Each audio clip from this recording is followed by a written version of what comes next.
What is up? Welcome back. 2024-25 NBA season previews. Today we are doing the Minnesota Timberwolves. Funny enough, Jerry and we recorded our Wolves preview originally, then quite literally a day after just one of the biggest trades of the offseason went down. So we're recording this at a little bit of a later date. Karl-Anthony Towns, he's now in New York. The Knicks traded Julius Randle, Dante DiVincenzo, a protected first-round pick, in addition to some other pieces such as Daquan Jeffries, Dwayne Washington Jr., Charlie Brown, et cetera, to facilitate a three-team trade. They also traded Keita Bates-Diop. There was a lot of moving pieces when the final terms and whatnot were released, but the three biggest pieces of it were Randle, DiVincenzo, both going to Minnesota, and then Karl-Anthony Towns heading to New York in a three-team trade. With the Hornets. Anyway, Jerry, before we get into the nuts and bolts of everything, how are you doing, man? I'm good, man. I mean, Wednesday, October 9th, it's a nice day here in Nashville. I know we have some people out in Florida who are having a hell of a lot worse time, so can't complain when you see stuff like that going on. But hockey season started last night. MLB playoffs are in full swing. Craziest weekend of the college football season happened this past weekend. We have NFL going on. NBA season is around the corner. God, I love October. This is why it's such a fun month. Yeah, just thoughts and prayers go out to everyone who's in like the Tampa region right now with Hurricane Milton. I know hope everyone and their families are staying safe. My dad lives out in St. Petersburg and says that, like, he's not there right now, but says everyone's kind of freaking out because, hey, this is apparently the big one that's coming. So best of wishes and hopes to all of them. And, hey, it's meant to touch down today, so we'll see. There's always a chance that it gets bumped a little bit off and the winds change, but fingers crossed for all them. For sure. Minnesota Timberwolves, 56-26 last year, their best record in like 2 decades. They were one of the best defenses in the entire league. They were the 17th best offense. They made it to the Western Conference Finals. Unfortunately, ran into Dallas, who beat them in 5-6 games. 5 games. It was 5 games.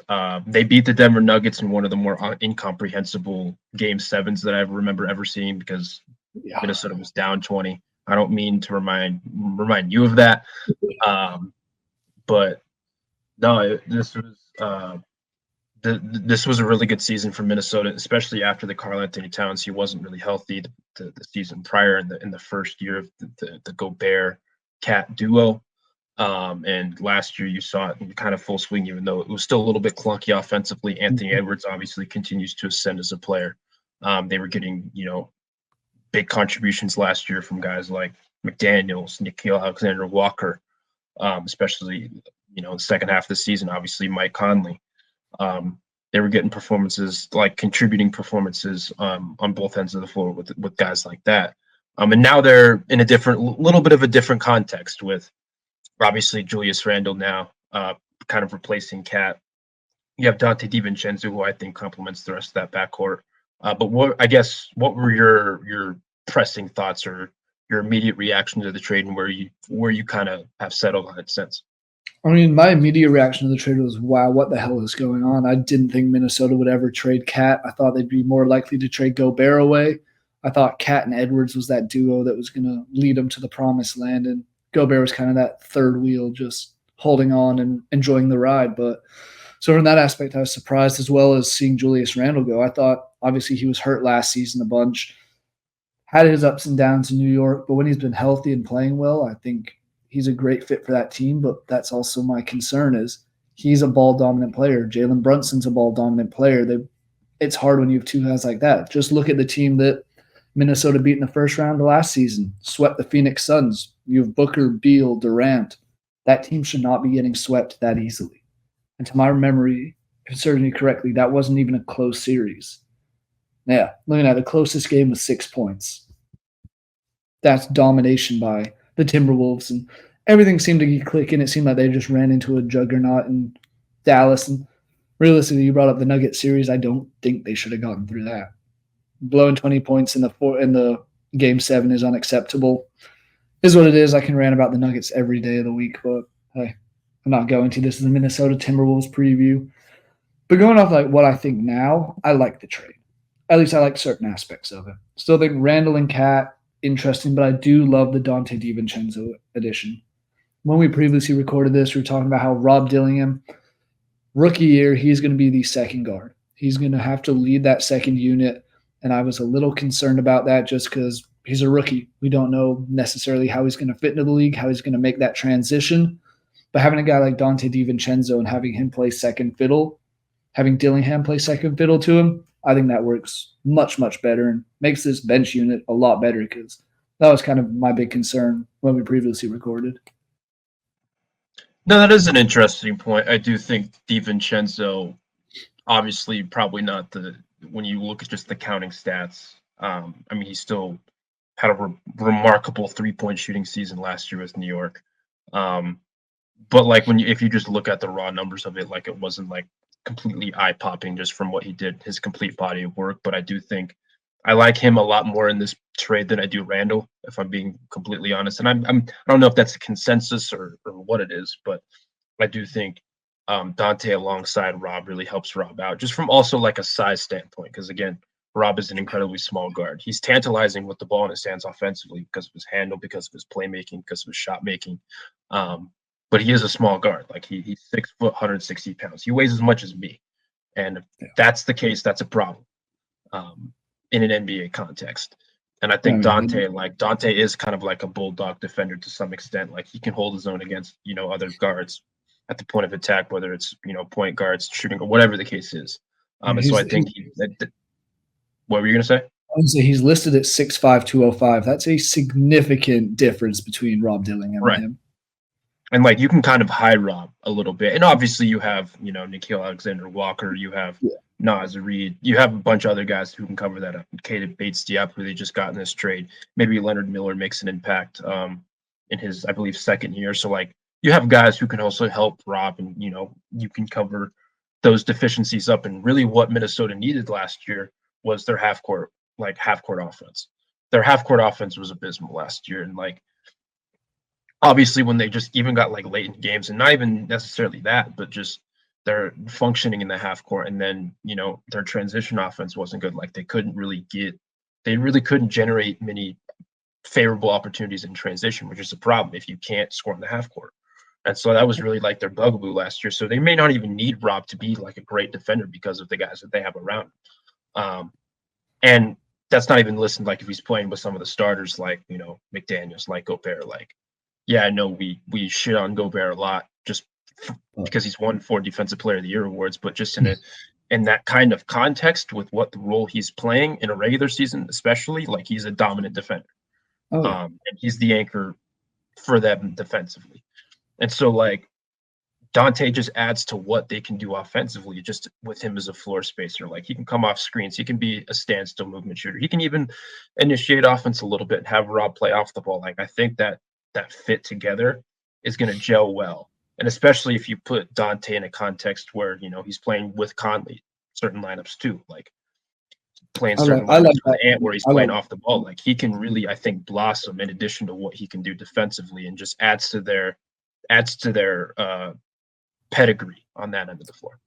I mean, that's kind of what he did in New York last year. He's played 81 games, started 63 of them, and he was always that second man in the front court alongside Jalen Brunson. He was the ball dominant player, was Brunson, and DiVincenzo kind of filled in. He only averaged 15.5. I'd expect that number to go down a little bit this year, but he's also going from playing against everyone's starting guards to playing against some backups.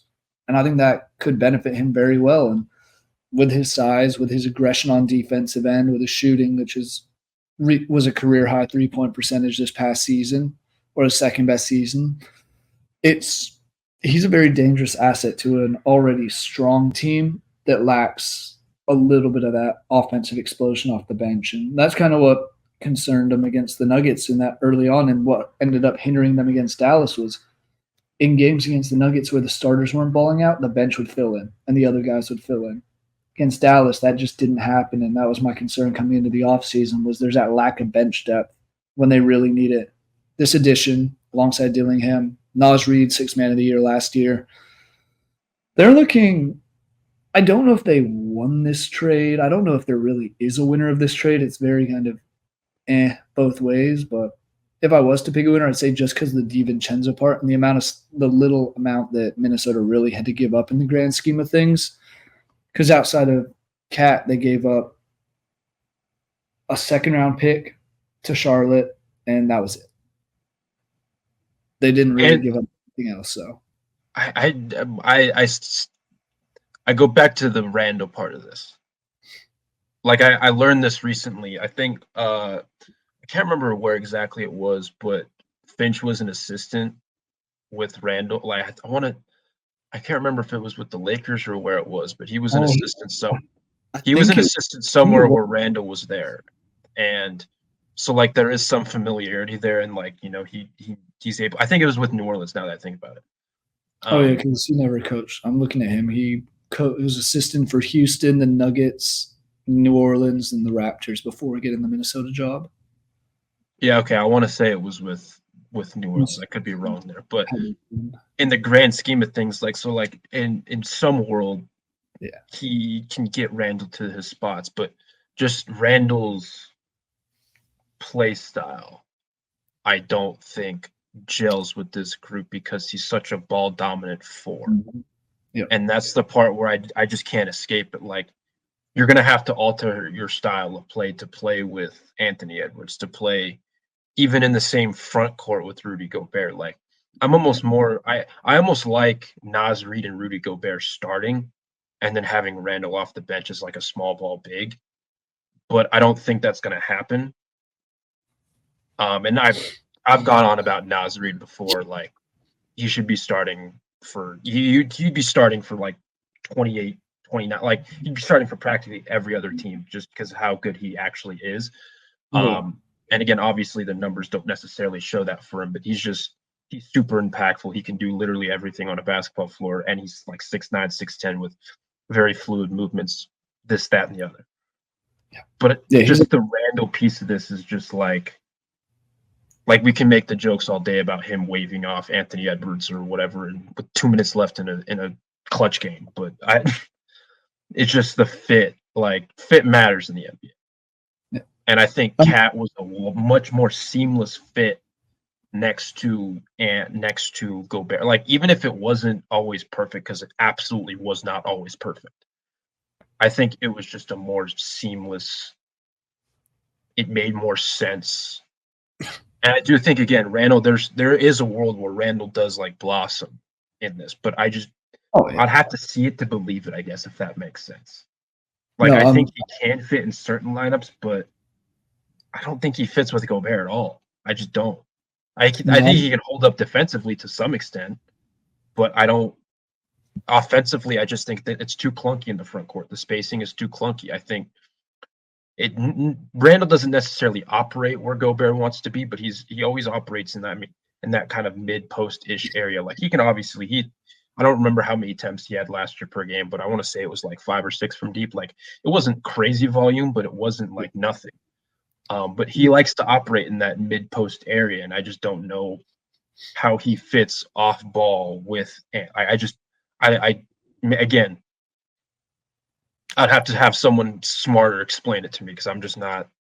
I don't completely know. Maybe a guy like Conley, or maybe a guy like Dillingham, or like they're able to set him up in the offense.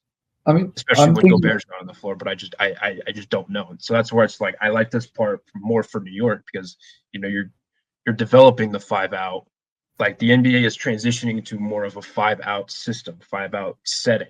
You saw that with Boston last year. Oklahoma City was another case study, even though they just added Hartenstein, but I still think that's going to help them. Like, we're seeing more 5-out. We're seeing more teams like spread the floor, and the spacing becoming a lot more important. And I think for Minnesota, this trade is almost the antithesis of even that, even though they already had a guy or they already had a combination in Towns and Gobert that just didn't necessarily fit. And so that I have a lot of questions about this, and I'm not going to say like New York was a slam dunk. I love the Dante piece of this. I'm completely with you there. Yeah, and I mean, I'm just more skeptical about. I'm very much skeptical, and I think best case scenario, they find a way to use him as kind of a perimeter threat. He shot, as you said, just over 5 attempts a game last season, just over 8 the year before from three. Shot 47.2% from the 3-point line a year ago in his 46-game season. Because that's the other thing. I don't know how he's going to be coming off the injury. Don't remember the exact specifics, but I know he was hurt last season, and that's always a hard thing to come back from missing that much time. And I think that might benefit Minnesota. Him coming off an injury, they don't want to rush him and make him dominate the game in a way he would in New York. So I think having It was him a there, shoulder injury. it was okay. So maybe that affects his shooting, and then that changes everything that I'm saying at the moment. But it's just, Right shoulder. I'm not sure how he fits. I'm excited to see him play because I think if he gels, it could work out very well. But slight bias in this next comment, but as a Nuggets fan, I'm happy to see Randall come in and Towns to leave. I think Towns just fit that team so much better.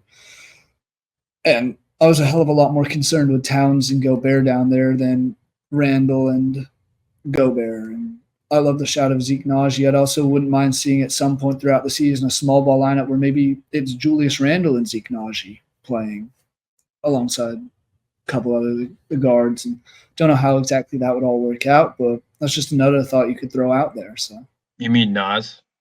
yeah, Nas Reed, and I said Najee. Wrong. I was like that Nuggets.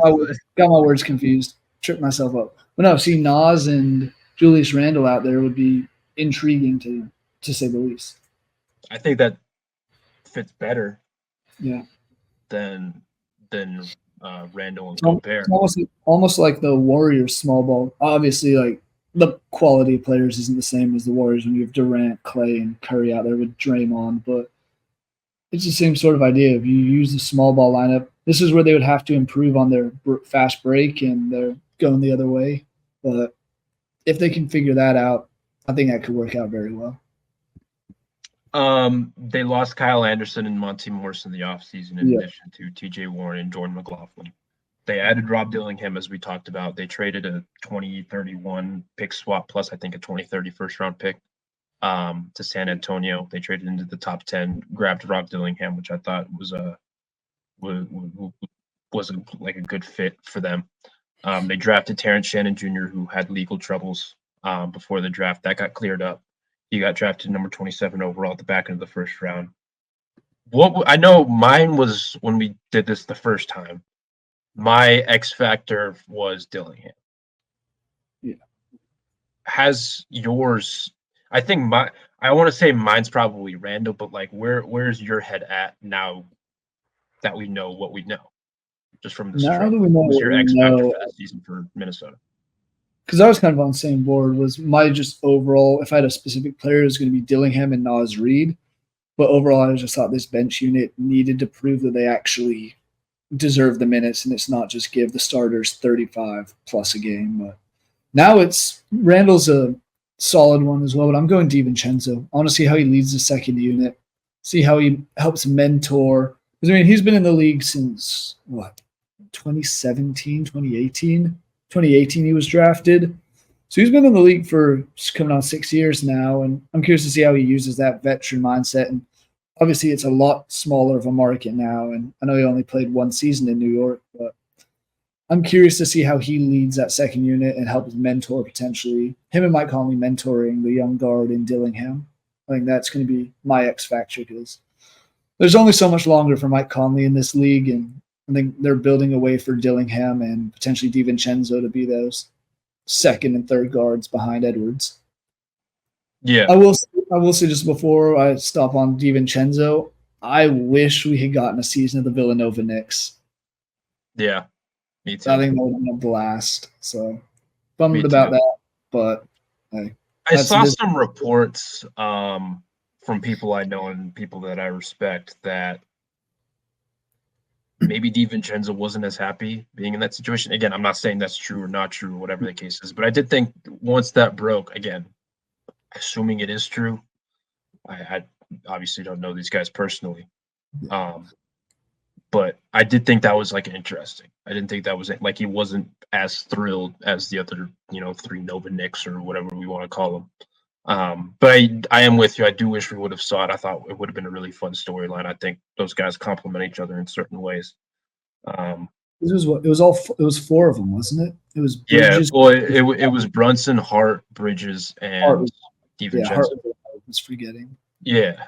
That would have just been so much fun. We saw how good they were at Villanova together. I think it's also, like you said, a cool story. You play college ball together, you're best friends, and now you're in the NBA all playing together. Yeah. Would have been Yeah. cool. Hey, it's a business. The NBA, we see trades made all the time that break friends up.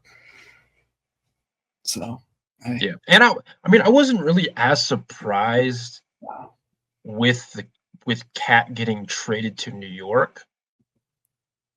I was a little bit surprised by the timing of it. Okay. Like, I feel like I've been hearing for at least 1 or 2 years the Cat. I've just seen the buzz, like with Cat in New York again. There were reports about Capella. There were reports about there were reports about like the Knicks needing a center because of the Mitchell Robinson injury, because they lost Hartenstein, and Robinson probably isn't going to be available until December, January, around that time. And so like they were in the hunt for a center. Well, they just traded a small ball center / the guy that they would have been playing at center for a legit center, and they still kind of have that problem in New York. I know this isn't the New York Knicks, but I wasn't as surprised that Minnesota. I wasn't as surprised that he went there, but I'm surprised by the timing of it, because it was just like days before training camp. There wasn't any particular leak that Minnesota was open to trading Cat. And so that part, I guess, was a little bit surprising to me. They said it wasn't for financial moves. I don't believe that at all. Minnesota's so, they're so deep. They were so deep into the second apron to where you were just kind of stuck with this, Cat, Gobert, Edwards trio for a while, and you just had to, matriculate around that. But they saved a bunch of money, not just from. I mean, they saved a few million this year, but in a few years from now, it's when they really save money, because Towns is on contract longer than both DiVincenzo and Randall. I don't know if they're going to extend either of those two players, if not both. That part I don't know. They can do that. I wouldn't necessarily do that. I would want to see this play out for a year, but there's the optionality there that they can potentially explore that route if they want to. But I know I'm off a little bit of a tangent. I think my X factor here is still probably. Actually, I'll say it's Randall. Like I want to see if he fits. Then I think this team will be like maybe not better, but I think this team is like a 50 to 51, 2, 3 team. Like I think this team can win. I think this team can be a top 3, top 4 team in the West. I wouldn't have them at 2 like I previously had them. Yeah, so I don't have them right there. I think I think I flip flop them in Denver after this trade. I think they did get a little bit worse, but as you and I went over in a previous preview that you can go check out on the YouTube page, I also think Denver did get a little bit worse, but I don't think they'll be so much worse. No, and I think, like I said earlier, I think Cats fits them much better. And we don't know how Randall's going to fit. Maybe this works out. And hey, I think easy to say peakness, if this really works out and everyone's on the same page and everything clicks, both starters and bench, this team has a legitimate chance of winning the Western Conference. I just don't know if it'll necessarily click. And I think that's like the peak of what they could do would be winning the West regular season wise. I don't know how the playoffs are going to work out for them, because I think that's when people get ball hungry and want to be the star and make a name for themselves even more so. But that's why teams like the Celtics kind of worked out, because it wasn't necessarily your superstar last year in Jason Tatum dominating the postseason. It was Jaylen Brown stepped up, got Finals MVP, Al Horford, other guys all stepped up as well. It's going to be interesting with Minnesota. I like that shout. I had him at 3 before when we first did this. I still have him at that 3 seed, maybe that 4 seed, but my question is more of I don't know who is going to be that 4 seed. I can see like Dallas being up there, but again, don't know how I feel about Dallas. Otherwise, I'm so confused on the West, because there's so many teams, as we saw last season. Last season it was like 4 games separating the top. Or it was one of the was it the East that was like 4 games separated the top or the next 6 teams or something after the top 2 or 3? Yeah, that was the East. I mean, it was Oklahoma City, Denver. They were tied for the 1 seed. Oklahoma City got that Ooh, tiebreaker. Minnesota was 1 game back. Clippers were 5 games back of Minnesota, 6 back of the I top. could, yeah, the Suns could be up there. I think Minnesota leads the way of like that next tier of teams. I think it's OKC, Denver, and then like Minnesota, Clippers potentially, the Suns, and the I don't Mavs. think Clippers are there at all I, Clippers, after Paul George I left. get that, yeah, the Paul George transaction. Yeah, maybe Clippers are in that third or fourth tier even. But I think it's Minnesota. I expect the Suns to be better than they were last year. I expect things to actually click this year with a full season of Beal, Durant, and Booker. But I like Minnesota at the 3 seed as of now. Yeah, I have Oklahoma City, Denver, Minnesota, Memphis, Dallas. That's my Okay. top 5. Memphis is new to me, but this isn't a Memphis show, so we're not going to get into that. Yeah. Any parting thoughts before we get out of here? Not really. I'm really interested to see how this works out for him. As a Nuggets fan, fingers crossed it fails miserably. But as a basketball fan, if they can get things clicking, I'm going to be very excited to watch the Minnesota Timberwolves this season. And above all else, I want to see what Anthony Edwards does next. I want to see what step he can make now that last season he really, in my opinion, rose into stardom. Like people knew who he was his first couple years, but last year he really took over and really showed that he deserves to be thought of as one of those top guards in the NBA and at least the Western Conference. So I want to see how he does this year. And I just love his attitude. I love the attitude he brings to Minnesota. If he really doesn't care, he's out here trash talking fans, trash talking players. It's good for the game, bringing back the old school NBA where everyone's not just buddy buddy with each other. Yeah. And he's coming off an Olympic run, albeit he wasn't that great in the Olympics, but he's coming off an Olympic run. Typically, there is a bump in production. I think For players who experience that and, their confidence goes up, they know where they're at. And well, it'll balance out between his confidence being up and Rudy Gobert's potentially being down after his you're right. abysmal Olympic performance where he got benched for a few games. So yeah, benched for Yabusele, who I think moment to say, yeah, he's in Philly now. I think so. And one other guy. But anyway, thank you, Jerry, for joining me. Thank you, everyone who watched. Please go check out our other Vendetta Sports Media 2024-25 NBA previews on the YouTube channel. You can find that below in the banner at Vendetta Media. And then obviously check out vendettasportsmedia.com where we will be writing all of our previews in addition to other NBA content. Preseason's now in full swing. Training camp was last week. The season starts in less than 2 weeks. I'm excited. Obviously, MLB, that postseason's been like legitimately nuts, and we're only into the division series. The NFL season's in full swing. College football, they're at the halfway point of the season. UFC, everything that you can think of. NHL season started yesterday. Jerry mentioned earlier. Anything you can think of, please go check that out at vendettasportsmedia.com. My name is Matt. This is Jerry. Thank y'all for watching. See y'all next time.